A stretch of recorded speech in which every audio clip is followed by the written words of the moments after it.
Presiden Badan Eksekutif Mahasiswa Keluarga Mahasiswa Universitas Mula Warman atau BEM KM Unmul, Abdul Muhammad Rahim dipanggil polisi usai muncul postingan di akun Instagram @BEM-KM Unmul yang kritik Wakil Presiden Ma'ruf Amin.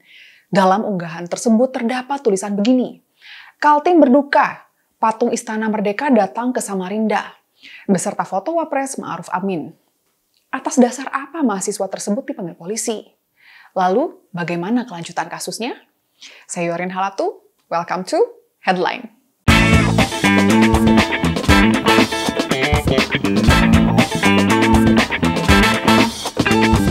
Postingan tersebut diunggah saat Wapres Ma'ruf Amin berkunjung ke Samarinda, Kalimantan Timur pada 2 November 2021 lalu. Presiden BEM-KM Unmul mengaku pemanggilan polisi berkaitan dengan unggahan BEM-KM Unmul di Instagram. Dirinya diperiksa atas dugaan pencemaran nama baik. Rahim menjelaskan bahwa postingan BEM-KM Unmul itu tidak ada tujuan menghina, melainkan murni dimaksudkan sebagai kritik. Namun ada sejumlah pihak yang menilai postingan itu tidak beretika dan beradab karena pilihan diksinya. Menurut Rahim, maksud dari diksi Kaltim berduka adalah mahasiswa hendak memberikan informasi mengenai persoalan meninggalnya 40 orang di Kaltim akibat lubang bekas tambang yang tidak kunjung direklamasi. Sementara diksi patung istana dipakai untuk menggambarkan kinerja Wapres Ma'ruf Amin yang kurang dirasakan serta tidak menunjukkan progres signifikan dalam 2 tahun belakangan. Setelah postingan tersebut viral di jagat maya, Rektorat Unmul lantas mengeluarkan rilis resmi dan meminta BEM-KM untuk meminta maaf dan menghapus postingan yang memuat foto Wapres Ma'ruf Amin tersebut. Namun, pihak BEM-KM Unmul enggan melakukannya. Sebab kritik terhadap pemerintah adalah hal yang lumrah dan sah-sah saja, bahkan dilindungi oleh konstitusi. Pihak BEM-KM Unmul beranggapan bahwa sudah menjadi kebebasan setiap warga Indonesia untuk berekspresi dan berpendapat, sesuai dengan Undang-Undang Dasar 1945, Pasal 28 Ayat 3. Selain itu, memberikan kritik terhadap kinerja pemerintah adalah bagian dari tanggung jawab sosial mahasiswa, khususnya BEM-KM. Buntut dari penolakan meminta maaf dan penghapusan postingan terkait Wapres Ma'ruf Amin tersebut, Polresta Samarinda mengeluarkan surat pemanggilan terhadap Presiden BEM-KM Unmul, Abdul Muhammad Rahim. Dalam surat pemanggilan yang terbit pada 8 November 2021 lalu itu, tercantum bahwa pihak kepolisian saat ini tengah melakukan penyelidikan adanya dugaan tindak pidana pelanggaran pasal 310 KUHP dan atau pasal 311 KUHP dan atau garis 207 KUHP dan atau pasal 208 KUHP. Sekarang mari kita lihat ya isi pasal-pasal tersebut. Pasal 310 KUHP ayat 1 berbunyi, "Barang siapa sengaja merusak kehormatan atau nama baik seseorang dengan jalan menuduh dia melakukan sesuatu perbuatan dengan maksud yang nyata akan tersiarnya tuduhan itu, dihukum karena menista dengan hukuman penjara selama-lamanya 9 bulan atau denda sebanyak-banyaknya Rp4.500. Pasal 311 KUHP ayat 1 berbunyi, "Barang siapa melakukan kejahatan menista atau menista dengan tulisan, dalam hal ia diizinkan untuk membuktikan tuduhannya itu, jika ia tiada dapat membuktikan dan jika tuduhan itu dilakukannya sedang diketahuinya tidak benar, dihukum karena salah memfitnah dengan niat supaya isi yang menghina itu diketahui oleh orang banyak atau lebih diketahui oleh orang banyak." Pasal 207 KUHP berbunyi, "Barang siapa dengan sengaja di muka umum, dengan lisan atau tulisan menghina sesuatu kekuasaan yang ada di negara Indonesia atau sesuatu majelis umum yang ada di sana, dihukum penjara selama-lamanya 1 tahun 6 bulan atau denda sebanyak-banyaknya Rp4.500.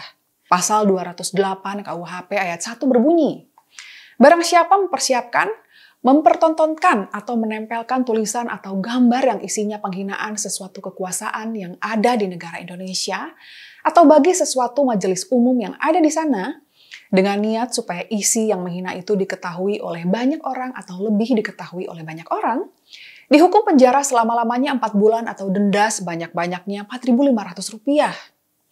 Dari isi pasalnya kita tahu bahwa pemanggilan tersebut dilakukan berlandaskan dugaan adanya pencemaran nama baik dan tindak penghinaan terhadap kekuasaan yang ada di negara Indonesia. Nah, memang pasal-pasal pencemaran nama baik dan penghinaan ini sudah sering dikritik karena keambiguannya. Apakah ada ukuran objektif untuk membuktikan sesuatu sebagai penghinaan? Tidak ada. Artinya, Orang yang mengkritik atau menyampaikan sesuatu yang tidak disukai penguasa akan selalu berada di bawah bayang-bayang resiko pidana penghinaan kekuasaan. Hal ini tentunya sangat nggak sejalan ya dengan semangat demokrasi yang mana memberi ruang seluas-luasnya untuk publik berpartisipasi politik, termasuk berpendapat dan mengkritisi penguasa. Setelah kasus ini viral, Kanit Ekonomi Khusus Satreskrim Polresta Samarinda, Ibda Reno Chandra mengatakan bahwa pemanggilan terhadap Rahim hanya sebatas klarifikasi terkait postingannya. Menarik ya, isi suratnya menyebut pasal-pasal, tapi bilang ke publik itu sekedar klarifikasi isi postingan. Klarifikasi kok pakai nyebutin pasal-pasal pidana segala ya? Berikutnya lagi, Ibda Retno menuturkan bahwa pemanggilan Rahim bukan karena laporan dari masyarakat, melainkan hasil patroli yang menemukan cuitan di medsos yang viral. Pernyataan dari Ibda Retno ini justru semakin mempertegas bayang-bayang resiko pidana atas kritik yang tadi saya sempat singgung ya. Artinya setiap saat selalu ada kemungkinan polisi melakukan patroli konten dan saya, Anda atau siapapun bisa saja dipanggil dengan surat serupa yang berisi pasal-pasal pidana penghinaan terhadap penguasa. Mengerikan sekali ya. Bagaimana publik mau berekspresi secara bebas kalau harus selalu was-was dengan keberadaan aturan absurd semacam itu dan patroli konten? Hal ini tentunya sangat mengganggu jalannya demokrasi, di mana idealnya ya publik terlibat sebanyak mungkin dalam jalannya pemerintahan. Parahnya lagi, pihak di luar kekuasaan dan aparat pun mentalitasnya malah ikut mendukung spirit dari aturan absurd ini. Pihak Universitas Mula Warman misalnya, malah meminta maaf terkait postingan BM Unmul yang menyebut Wapres Ma'ruf Amin sebagai patung istana, dan mengatakan bahwa pihak universitas akan segera melakukan tindakan internal terhadap BMKM Unmul terkait postingan tersebut. Artinya pihak universitas pun tidak melakukan pembelaan terhadap kebebasan sipil mahasiswanya untuk berpendapat dan berekspresi. Hal ini sangat mengecewakan sekali. Kalau akademisi juga sudah ikut-ikutan tunduk pada pemikiran yang rancu, ya sudah deh harapan untuk budaya demokrasi kita bisa membaik semakin mengecil. Balik lagi ke kasus pemanggilan Presiden BMKM Unmul oleh pihak kepolisian. Kasus ini memang terdengar janggal ya. Masa sih polisi bisa melakukan pemanggilan berbasis postingan media sosial yang viral? Nyatanya menurut peraturan yang ada sekarang, hal itu memang bisa dilakukan. Di dalam pasal 4 Peraturan Kepala Kepolisian Negara Republik Indonesia, nomor 14 tahun 2012 tentang manajemen penyidikan tindak pidana, disebutkan bahwa dasar dilakukan penyidikan adalah A. Laporan polisi atau pengaduan, B. Surat perintah tugas, C. Laporan hasil penyelidikan, D. Surat perintah penyidikan, dan E. Surat pemberitahuan dimulainya penyidikan atau SPDP. Selanjutnya dalam pasal 5 dijelaskan bahwa 1.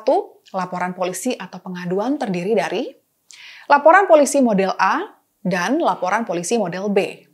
2. Laporan polisi model A sebagaimana dimaksud pada ayat 1, huruf A adalah laporan polisi yang dibuat oleh anggota Polri yang mengalami, mengetahui, atau menemukan langsung peristiwa yang terjadi.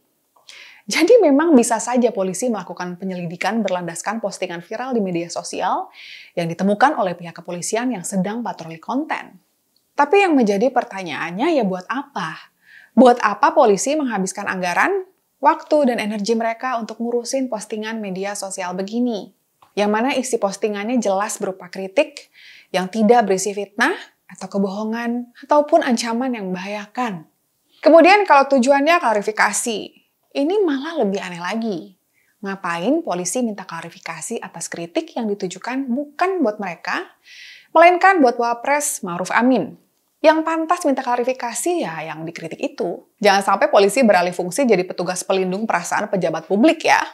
Gimana menurut Anda kasus ini? Apa memang BMKM Unmul pantas dipolisikan? Segitu dulu ya pembahasan kita di episode kali ini. Jika Anda punya pendapat tentang isu ini, di bawah ini ada kolom komentar yang senantiasa terbuka sebagai tempat diskusi bersama. Silakan sampaikan pandangan Anda di sana ya. Jangan lupa like dan share videonya kalau dianggap bermanfaat. Terus juga subscribe channel Geolive dan nyalain lonceng notifikasi supaya nggak ketinggalan episode selanjutnya.